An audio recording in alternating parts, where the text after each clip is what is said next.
सवाल करना चाहता हूं, 14 महीने तक एक मुलाजिम क्या खाएगा अगर उसकी उजरत नहीं मिलेगी? ये एक उनसे तो काम लिया जा रहा है संडे को भी, हॉलीडे को भी, लेकिन उनको उसकी सैलरी जो हम 2.5 डेज सैलरी लेते हैं तो मन मर्जी होती है, एक्जन की, ऐसी की। आपने भी शायद देखा होगा कि कुछ दिन पहले ऑनरेबल कोर्ट ने एक ऑर्डर निकाला है जिसमें पावर डेवलपमेंट डिपार्टमेंट के जो ग्रांट एंड एड अकाउंट है 2801 उसको सीज़ किया गया। सीज़ क्यों किया गया, कैसे हुआ, तो उस पर अगर हम बात विस्तार से करेंगे तो उस पर बहुत ज़्यादा टाइम लगेगा। ब्रीफली हम ये कहेंगे कि बदकिस्मती से जब से कॉरपोरेशन वजूद में आई तो इस डिपार्टमेंट को अनबंडल किया गया। हम पावर डेवलपमेंट डिपार्टमेंट के बेसिक एम्प्लॉइज़ थे, हम डिप्यूट हैं कॉरपोरेशन मुख्तलिफ कॉरपोरेशनों में, मगर बदकिस्मती से कॉरपोरेशन वजूद में आने से यहाँ के मुलाजमिन के साथ सबसे बड़ी ज्यादती हुई।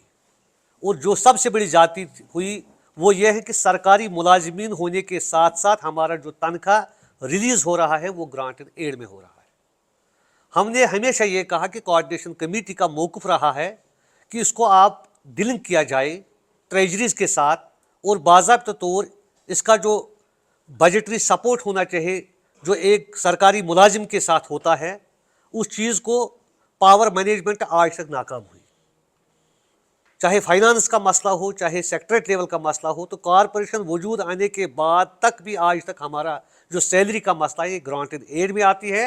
और जिसके मतलब बदौलत हमें ये क्या मिल रहा है, अगर किसी कंट्रैक्टर को भी कोई बिल पेंडिंग रही तो वो कोर्ट में जाकर अपील करके यहाँ के मुलाजिम का तनख्वाह बंद करवा रहा है। हमारे सीनियरिटी लिस्ट वहाँ डोल चाट रहे हैं, हमारी वैकेंसी की लिस्ट डोल चाट रहे हैं, और हम जब बात करते हैं तो कहते हैं कि ये कत्ल है। हम उफ करते हैं तो हो जाते हैं बदनाम, लोग कत्ल करते हैं तो चर्चा नहीं होता। आज Jammu Kashmir power employees coordination committee इस नतीजे पर पहुंची है, अगर यहाँ की पावर मैनेजमेंट ने हमारे इन हौसलामंद और जेन्युइन मसाइलों पे गौर नहीं किया तो आइंदा का जो प्रोग्राम होगा शायद एक सख्त तरीन प्रोग्राम होगा। उसके भी जितने भी नतीजे निकलेंगे शायद कॉरपोरेशन के जिम्मेदारों पे आयद होगी।